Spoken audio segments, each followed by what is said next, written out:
Hello दोस्तों, कैसे हैं आप लोग। स्वागत है आपका मेरे यूट्यूब चैनल सेठिया एकेडमी पर। और आज का हमारा टॉपिक है रेशियो। बहुत ही सरल और बहुत ही अच्छा टॉपिक है, रियल लाइफ में भी काम आता है। तो चलिए शुरू करते हैं। रेशियो जिसे हिंदी में कहते हैं अनुपात। अनुपात होता क्या है? अनुपात दो संख्याओं के बीच में संबंध को बताता है। जैसे मान लेते हैं हमारे पास दो संख्याएं हैं, 2 और 4। अब हम लोग को इसमें रेशियो निकालने के लिए सबसे पहले इसको डिवीजन में लिखना पड़े, 2/4। अब इसको सिंप्लीफाइड करेंगे, यानी 2 को 2 से भाग देंगे तो 1 बचेगा, और 4 को 2 से भाग देंगे तो 2 बचेगा। अब यही क्या हो जाएगा, यही रेशियो बन जाएगा 1:2। रेशियो जो है वो डबल डॉट में डिनोट किया जाता है। तो हम लोग ये कह सकते हैं कि 2 और 4 का रेशियो होगा 1:2। यहाँ पर देखिए, ये 1 है जो बता रहा है कि वह 2 का कौन सा भाग है, और ये जो 2 है वो बता रहा है कि वह 1 का कितना गुना है। तो यहाँ पर देखिए, ये जो 2 है वो 1 का दुगुना है, और जो 1 है वो 2 का 1 भाग है। ठीक है, तो सेम जिस चीज़ का हम लोग रेशियो निकाल रहे हैं उनके बीच में भी वही रिलेशनशिप होगा। देखिए, ये जो 4 है वो 2 का क्या है, दुगुना है। ठीक है, और ये जो 2 है वो 4 का 1 भाग है। जिससे 4 को हम लोग भाग देंगे 2 से तो क्या आएगा, 2 ही आएगा। अब यहाँ पर देखिए 1/2 का वैल्यू 0.5 आएगा। अब अगर 0.5 को हम लोग 1 से भाग दे दें तो 2 आ जाएगा, और अगर इसको 2 से इंटू कर दें तो 1 आ जाएगा। इसका मतलब क्या, अगर हम लोग ये जो तीसरी संख्या हमें प्राप्त हुई है इसकी वैल्यू निकालने पर अगर हम लोग उसको सेकेंड टर्म से इंटू कर दें तो फर्स्ट टर्म आ जाएगा, और अगर इसको फर्स्ट टर्म से भाग दे दें तो सेकेंड टर्म आ जाएगा। एक और बात, जिन दो संख्याओं की हमें तुलना करनी है वो दोनों सेम यूनिट में होनी चाहिए। यानी कि अगर एक संख्या केजी में है तो दूसरी संख्या भी केजी में होनी चाहिए, तभी उनके बीच में तुलना किया जा सकता है। अगर एक संख्या केजी में है और एक संख्या किलोमीटर में है तो इन दोनों के बीच में तुलना नहीं हो सकता। वहीं अगर एक संख्या केजी में है और एक संख्या ग्राम में है तो इनके बीच में तुलना किया जा सकता है। कैसे? या तो हम लोग केजी को ग्राम में कन्वर्ट कर लेंगे, या तो हम लोग ग्राम को केजी में कन्वर्ट करके दोनों को सेम यूनिट में ले आएंगे और फिर उनके बीच में कंपैरिजन कर लेंगे। ठीक है, यानी कि क्या, जिन दो संख्याओं का हमको तुलना करना है यानी रेशियो निकालना है वो दोनों सेम यूनिट में होने चाहिए। ठीक है, अब आइए हम लोग इसका मीनिंग एंड डेफिनेशन देख लेते हैं। देखिए, वह राशि जो दो संख्याओं के संबंध को भाग द्वारा प्रदर्शित करती है उन संख्याओं का अनुपात कहलाती है। ठीक है, हमने ये पढ़ा अभी। उसके बाद एक ही जाति के दो राशियों के बीच ऐसे संबंध का अनुपात कहते हैं। देखिए, एक ही जाति का मतलब यहाँ पर हो जाएगा यूनिट, सेम यूनिट। ठीक है, यहाँ पर हो जाएगा सेम यूनिट। ठीक है, जिससे यह बोध होता है कि उनमें से एक दूसरे का कितना गुना है, ये कौन सा भाग है। हमने अभी उदाहरण जो इसमें पढ़ा था, यहाँ पर देखिए, यहाँ पर मैंने आपको बताया कि जो 1 है वो 2 का 1 भाग है, और जो 2 है वो 1 का दुगना है। ठीक है, अब आइए आगे। किसी संख्या का किसी दूसरी संख्या से अनुपात वह तीसरी संख्या होती है जिससे दूसरी संख्या का गुणा करने पर पहली संख्या प्राप्त हो जाती है। जैसे हमने उदाहरण में देखा था, जब हम लोग 0.5 को 2 से मल्टीप्लाई किया था तो हमको फर्स्ट टर्म मिल गया था, और जब इसी 0.5 को हमने 1 से डिवाइड किया था तो हमको क्या, सेकेंड टर्म मिल गया था।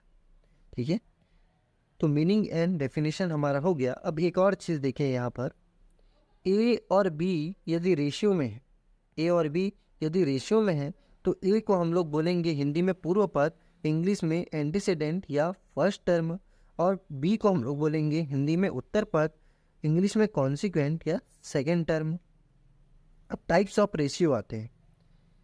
पहला आता है लेस इक्वलिटी रेशियो, दूसरा आता है इक्वलिटी रेशियो, और तीसरा आता है ग्रेटर इन इक्वलिटी रेशियो। हिंदी में न्यून विषमता अनुपात, समानिका अनुपात, अधिविषमता अनुपात। तो इसको समझते हैं। देखिए, इक्वलिटी का मतलब होता है एक। जैसे कई लोग बोलते हैं ना, हम सब बराबर हैं, एक समान है, यानी एक। अब अगर इक्वलिटी का मतलब एक होता है तो लेस इक्वलिटी का मतलब क्या होगा, एक से छोटा होगा। और अगर लेस इक्वलिटी का मतलब एक से छोटा होता है तो ग्रेटर इक्वलिटी का मतलब क्या होगा, एक से बड़ा हो जाएगा। जैसे इसका 0.5 है तो ये लेस इक्वलिटी रेशियो हो जाएगा। अगर एक हो तो वो इक्वलिटी रेशियो हो जाएगा, और अगर एक से बड़ा हो तो क्या हो जाएगा, वो ग्रेटर इक्वलिटी रेशियो हो जाएगा। अब आते हैं अगला में। अगला दिया हुआ है डुप्लीकेट रेशियो, सब डुप्लीकेट रेशियो और ट्रिप्लीकेट रेशियो, वर्गानुपात, वर्गमूलानुपात और घनानुपात। ठीक है। डुप्लीकेट का मतलब होता है स्क्वायर, डुप्लीकेट का मतलब होता है स्क्वायर, और सब डुप्लीकेट का मतलब होता है वर्गमूल। वैसे ही ट्रिप्लीकेट का मतलब होता है क्यूब, और सब ट्रिप्लीकेट का मतलब होता है क्यू रूट। ठीक है। तो अब जैसे हम लोग को कोई भी दो रेशियो दे दिया है, जैसे हम लोग को 1:2 दे दिया है, ये इसके अलावा और कोई भी दे दिया है। अब बोलेगा इसका डुप्लीकेट रेशियो निकाले, तो हम लोग क्या कर देंगे, 1 और 2 में स्क्वायर कर देंगे। अब अगर बोलेगा कि इसका सब डुप्लीकेट बनाइए, तो हम लोग क्या कर देंगे, इसमें रूट लगा देंगे। अब अगर बोलेगा ट्रिप्लीकेट निकालिए, तो हम लोग क्या कर देंगे, इसमें क्यू लगा देंगे। और अगर बोलेगा कि इसका सब ट्रिप्लीकेट निकालिए, तो हम लोग इसमें क्या कर देंगे, क्यू रूट लगा देंगे। ठीक है। तो ये बस ऐसे ही बनेगा। अब आइए अगला देखते हैं। अगला है कंपाउंड रेशियो, जिसको हिंदी में कहते हैं मिश्र अनुपात। तो मिश्र अनुपात यानी मान लीजिए हमें रेशियो दे दिए हैं 1:2 और 2:3, या इसके अलावा अब मैं तो 2 ही लिया हूँ, ये 3 4 भी दे सकते हैं। अब बोलेंगे कि इसका कंपाउंड रेशियो निकाले, तो आपको कुछ नहीं करना है, ऊपर वाले को ऊपर वाले के साथ मल्टीप्लाई कर देना है, 1:2 और 2:3, नीचे वाले को नीचे वाले के साथ। तो क्या बन जाएगा, 2:6, यानी कि क्या आ जाएगा, ये 1/3 आ जाएगा। ठीक है, 1:3। तो यही क्या हो जाएगा, ये इन दोनों का कंपाउंड रेशियो हो जाएगा। ठीक है। चलिए आगे बढ़ते हैं, इसके थोड़ी विशेषताएं हैं वो देख लेते हैं। अब यहाँ पर देखिए,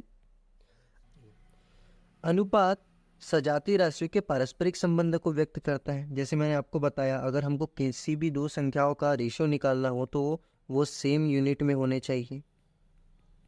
और वही मैंने आपको बताया था कि असजातीय राशियों में अनुपात ज्ञात नहीं किया जा सकता, यानी कि अगर वो सेम यूनिट में नहीं है तो हम उनके में रेशियो नहीं निकाल सकते। अगर उनको दोनों को सेम यूनिट में कन्वर्ट किया जा सकता है तो निकाल सकते हैं।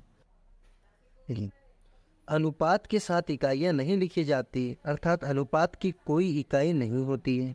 देखिए, अनुपात के साथ इकाई नहीं लिखी जाती का क्या मतलब है, जैसे हम लोग दो नंबर्स का कंपैरिजन कर रहे हैं, एक 2 kg और एक 4 kg है, तो ऐसा नहीं बोलते कि 1 kg रेशियो 2 kg, ऐसा नहीं बोलते। इसको सिंपल हम लोग 1:2 बोलते हैं। तो वही चीज़ को बोल रहा था कि अनुपात की कोई इकाई नहीं होती। अब अगला थोड़ा सा इम्पोर्टेंट है।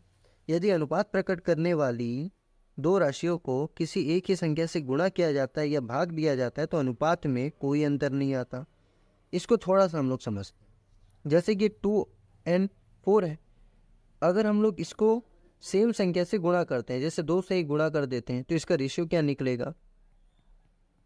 फिर अगर इसको हम लोग सॉल्व करेंगे तो 4 एकम 4, 4 दूनी 8। देखिए, इसको सेम संख्या से हम लोग गुणा करें, उसके बाद भी इसका रेशियो 1:2 ही आया ना। अब इसको सेम संख्या से डिवाइड करके देख लेते हैं। अगर हम लोग इसको 2/4 को अगर हम लोग मान लीजिए दोनों को 2 से भाग दे दें तो क्या आ जाएगा, 1/2 आ जाएगा। और ये इसका सिंपलेस्ट फॉर्म है, तो यही क्या बन जाएगा, रेशियो। तो सेम संख्या से गुणा करें चाहे सेम संख्या से भाग दें, रेशियो दोनों का सेम ही आता है। ठीक है। हम इसके रेशियो के बेसिक्स को समझ चुके हैं। रेशियो का हमने मीनिंग एंड डेफिनेशन पढ़ लिया, टाइप्स ऑफ रेशियो देख लिए, और रेशियो की कुछ विशेषताएं भी देख ली। अब अपने नेक्स्ट वीडियो से हम डॉक्टर एस एन शुक्ला के बुक में जो एक्सरसाइज के क्वेश्चन दिए हुए हैं, हम उसका सॉल्यूशन अपने नेक्स्ट वीडियो से चालू करें। दोस्तों, अगर आपको ये वीडियो पसंद आया होगा तो आप प्लीज़ हमारे वीडियो को लाइक कीजिए, चैनल को सब्सक्राइब कीजिए, और अगर हम मेरे पढ़ाए हुए किसी भी टॉपिक या स्टेप में आपको किसी भी प्रकार का डाउट है तो आप कमेंट सेक्शन में लिख सकते हैं। मैं आपके डाउट को बिल्कुल सॉल्व करूँगा। और अगर आप कोई नया टॉपिक भी पढ़ना चाहते हैं तो कमेंट करिए, मैं उस टॉपिक पर भी वीडियो बनाऊँगा। तो चलिए दोस्तों, मिलते हैं हमारे अगले वीडियो पर। धन्यवाद।